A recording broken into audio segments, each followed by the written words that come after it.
What's up, YouTube? I'm back over here at this little foundation today. It's Saturday, March 21st, and it is 90 degrees in Springfield, Missouri.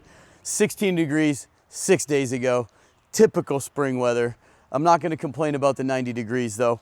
But we finally got back over here. This kind of turned into a weekend thing for me because we are so busy with pools and we have training this week. So it's just gone crazy. This was supposed to happen back in November. Just things happened for this guy and it didn't work out.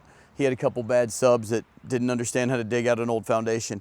So we're here. I want to just give you a quick tour of the piers and the way we tape off all the floor so you guys can kind of understand what makes a truly properly installed conditioned crawl space so much better than the old dank, musty, cobwebby crawl spaces you're used to. So, you know, ICF and Fab Form are just, they're cheat codes that make it super easy. I'm gonna take you down in here real quick. I just threw in a little gravel here so the framers can get started.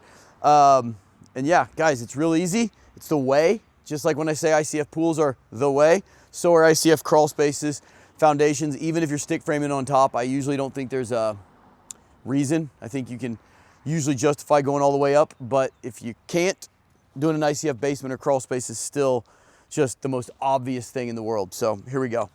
All right, so one thing you always hear people talk about is how you'll hear framers or anybody say, man, these ICF houses, they're crooked, they're not square. Our walls are always straighter than any foundation guy I ever worked behind when I was a framer back in the day. I find it just to be an easier thing to manipulate because it's foam and you're cutting things to fit instead of using filler pieces and all that. Just like our Fab Form, having that 2x4 rail set level, it makes it very hard to not be perfectly level. But you can see what we've got here, guys. We had the felt piers that Fab Form had, and they have a bigger hole. If I wasn't monopouring, that wouldn't bother me at all. And it's a pretty neat product, but I'll show you this one over here just because it's the tallest one we had. So you see, I mean, it fills up, but trying to monopour that with the hole being probably 3 inches bigger diameter than the pier, it kind of had to be timed just right. It had to be really, really kind of gingerly filled in, where when the hole on the polyethylene bags was more the same size and it had a zipper that I could tighten up, so it made the monolithic aspect of pouring this pier make more sense. That said, if I had it to do over again, the only reason I wanted to monolithically pour these piers was because you can see how busy this is. I needed to pour this with that skid steer over there to get the, I mean, at least the footings. So I didn't have to have a second pump for the footings. The problem with doing that is how am I gonna drive? I can't get past the foundation. This is a super tight lot. I needed to be inside the crawl space. And actually I lied. I didn't use the skid, I used a buggy, but same issue. Didn't have room to drive around. Had I thought this over and done this again, what I would probably have done is have the piers laying in here, just the forms, and done the inspection. Once he inspected the piers, I would move them out of the way, run the buggy, pour the footers, and then replace the bags and pour the piers during the same pour as the footing, because I was gonna pump the second thing. Then I wouldn't be mono pouring the piers. I mean, it's really cool. You can kind of see how it worked on these piers. I like these better because when we tape it off to the plastic, we're just taping directly onto the polyethylene. I will say, you know, it's got a zipper, and if you get concrete on the zipper, you can't tighten the zipper back up, but that's okay. Like this one over here kind of bulged out and I couldn't get it sealed up, but it wasn't that big of a deal. Still a much smaller hole than the felt ones had, but you can see how good these piers look. This one here had a little wrinkle in it, but I mean, that's like the worst of it, but very smooth. I mean, we didn't even really beat on these things. They just look, they look better than a sauna tube, in my opinion, with the Pringles can spiral on it.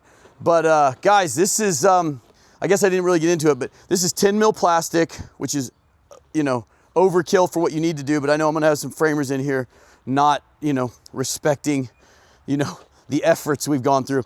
But you can see we've laid the Fab Form down, and then we've taped to it. So keep in mind that Fab Form goes under the footing. So this footing is not in wet mud, wet water.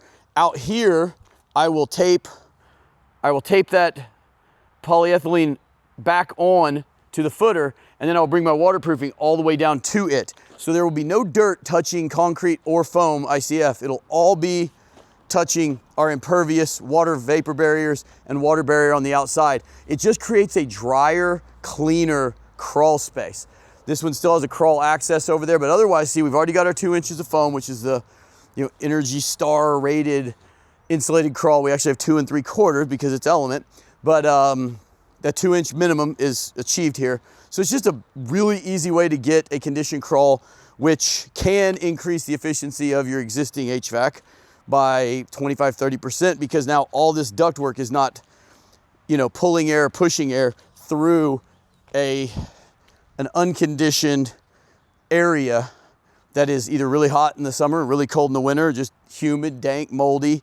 None of that. This will be just the same environment as the house, which just increases the efficiency of the system, just like insulated attics do. So that's why we talk about envelopes and all the way to the roof line being important. But I really like these FabForm Pier pads. I do like the polyethylene ones better. I probably need to talk to Joey. Maybe one's more expensive than the other. I don't really know. Maybe he's just experimenting with me to send me both of them. But I like the polyethylene ones better, just for what I was trying to achieve. But they're both really good. And if I wasn't monoporing, I don't think I would really have a huge difference in which one I liked better. But anyway, guys, we have ICF and pool training next week. I got some other announcements. I'm actually going up to a training in Canada next month, and we've got 2 Rental-It trainings coming up, another ICF and pool training in May, probably. We are just getting so many installs going. I have so much cool video to bring you guys. Don't forget to like and subscribe. This will probably be the last crawl space thing. I'll probably show you the waterproofing on the outside, but then this will be the last crawl space video I have for a long time. This isn't really what we do anymore, but kind of cool to see it come together. Talk to you guys next time.